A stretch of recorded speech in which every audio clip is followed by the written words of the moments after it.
December the 18th, John chapter 1 and verse 36. And looking upon Jesus as he walked, he said, Behold, the Lamb of God. John was forerunner of Jesus. He was to prepare the way for the Messiah. His ministry took him throughout the countryside, preaching the kingdom and the coming of one whose shoes he was not worthy to loose. John's father was a priest that worked in the temple. Being of that order, he was qualified to identify and prepare the sacrifices for the temple.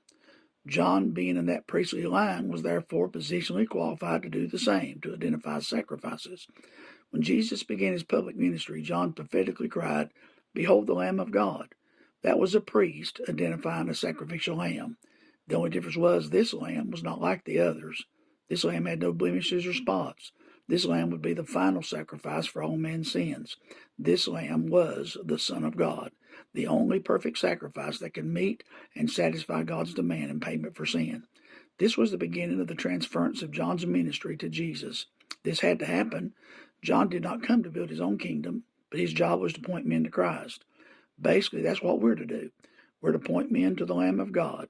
He's the answer to all men's problems. He's the only one who can take away sins. Anyone who trusts him and believes in him is saved.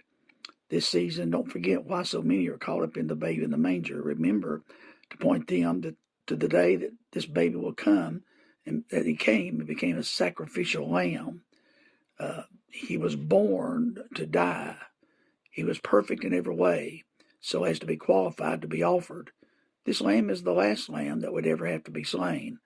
The blood from this sacrifice will forever remain on the altar of God as the satisfaction for man's sins.